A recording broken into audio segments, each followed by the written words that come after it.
Tyler and the Crossdressers. So yes, Tyler Perry, you might know as, Medea, but I got a question.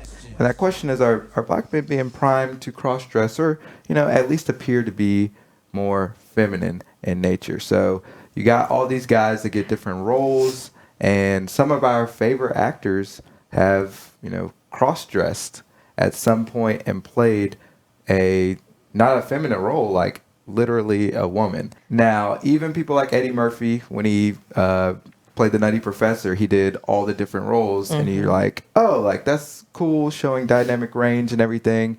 But I think when it comes to crossing over to the other gender, you don't know what that person feels like. You can only pretend to be that, right? And so It's a caricature. it would just, it's a caricature. So it's like, That's how you say it.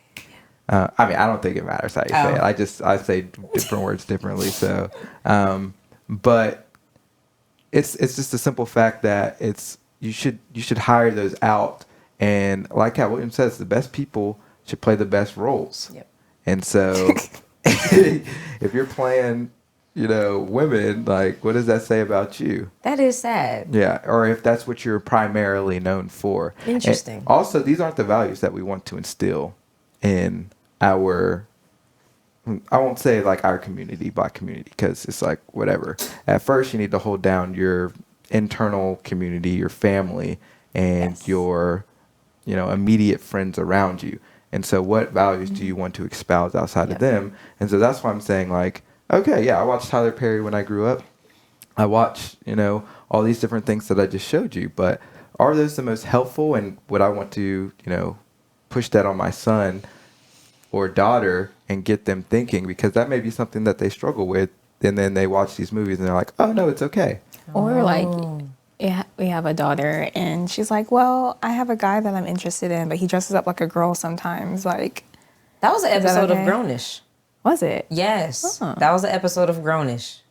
Chloe Bailey, one of the twins, she started dating a guy that dressed like a girl sometimes. Like, he would wear skirts sometimes. Like, he looked like a man. Like, he normally dressed like a man, but like he would occasionally wear skirts and stuff. And like the whole episode was her like trying to accept it. Yeah. Like, figure it out. Yeah. But ultimately she ended up like accepting it and, realizing her internalized whatever word. Misogyny. Yeah, something like that. Yeah. So It's always just internalized. What does that even mean? Yeah. Internalized racism. I wish I could remember the word. It's just but, like, it's one of them buzzwords. So yeah, it's one of those. Like, you can look at me and tell me what I'm internalizing. Yeah, that's That makes narcissistic no right sense. there. How you gonna tell me? Yeah, you can psychoanalyze me, Right. and you don't even have a degree. At all. It's like, What? I mean, if it was like a psychotherapist or somebody or a psychiatrist, I could understand to a degree.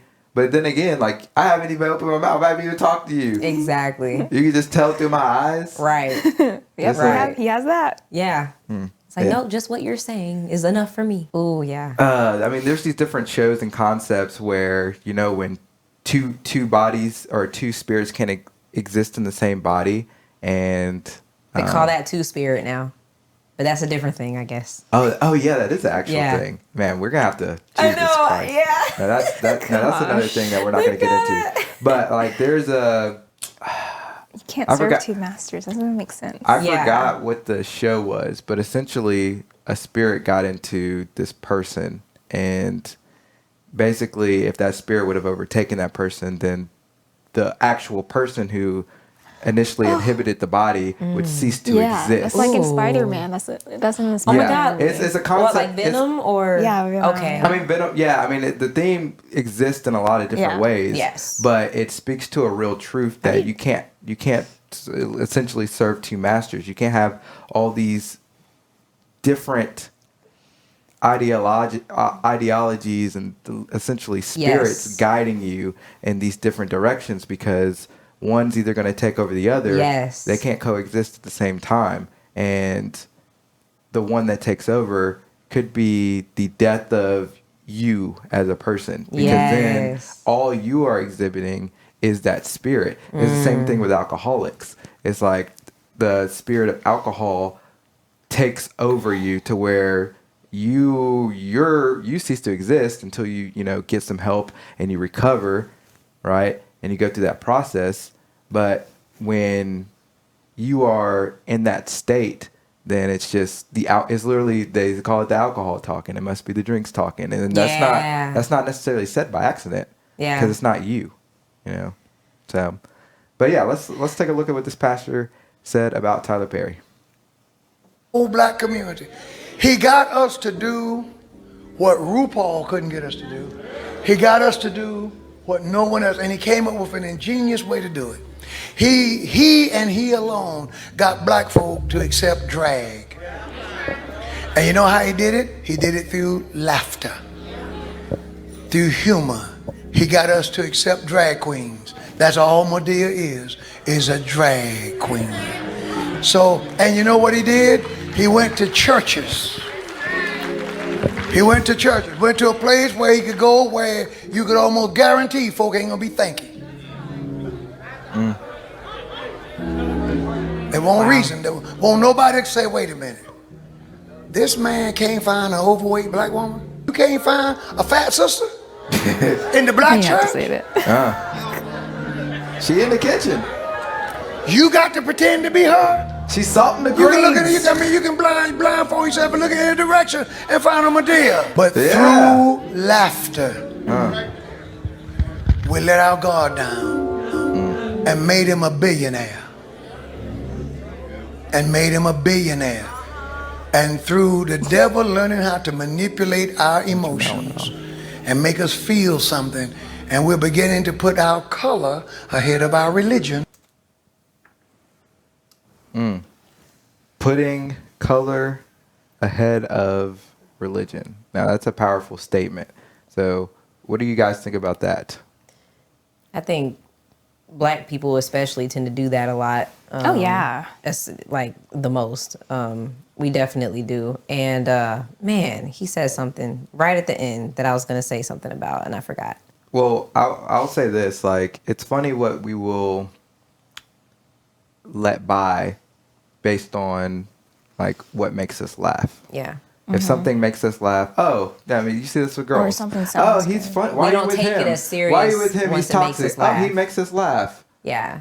Or he makes me laugh, and it's like, oh, is that all he has? Like, he doesn't have character. He doesn't have integrity.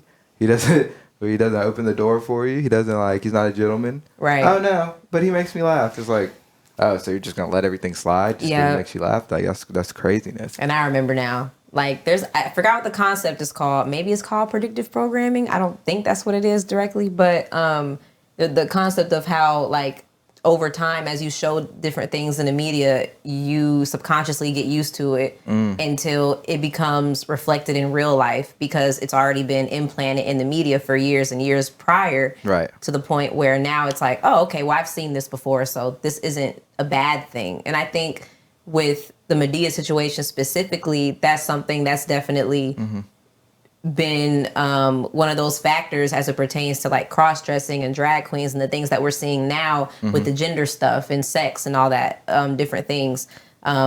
Because, like, prior to that, years in the media with Big Mama and Medea and just, different men dressing it. Even, what's his name? Robin Williams. Yeah. He did it too. And so, different cultures, they did it as well. And so over time, we just got used to it to the point where it's like, oh, okay, like, yeah, I guess it's not too bad if a guy wants to do that in real life. Okay. Because they all made us laugh. They all made us feel good. Yeah. And, I mean, admittedly, like, these movies are funny. I'm not denying that the movies are funny, and they do have morals in the story that are good, but the value of living out your life as the characters that they're playing, that is the sin of it.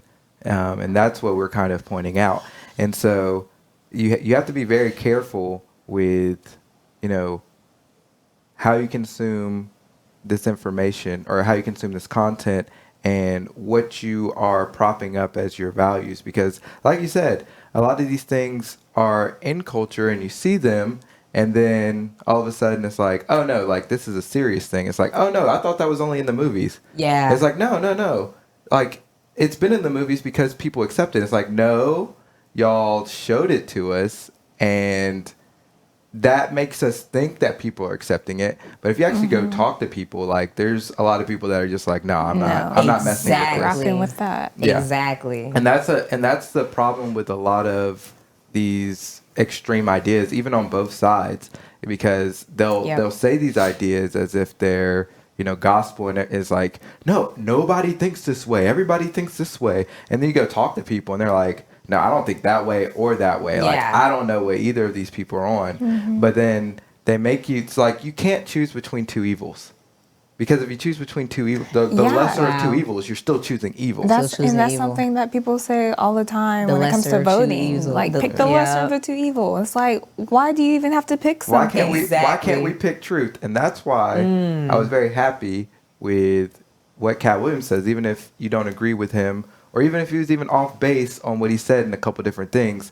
He is, you know, not beholden to a specific agenda on either side. He is standing for, you know, what he believes, and that is how you build a healthy society, where people stand on what they believe. You take it to this community of ideas, and then you have a discussion and a dialogue, and you advance the conversation forward, and everybody's better because of it. Yes. Right? Not that, okay, this side has their ideas and you can't go outside of the ideas, and if you do, you're excommunicated. And over here, same thing. That's you go a cult. outside, we exile you. And that's what's happening now. You have the right, you have the left, and that's why we have such a divisive society. Go ahead. Yeah, and that's where like true power comes from, being able to discuss ideas, being able to talk it out.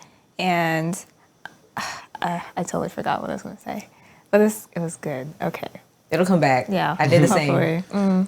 No, it was but- good. It was but- related to voting and like what you were saying. Gotcha. Like true power is like being able to discuss it and being able to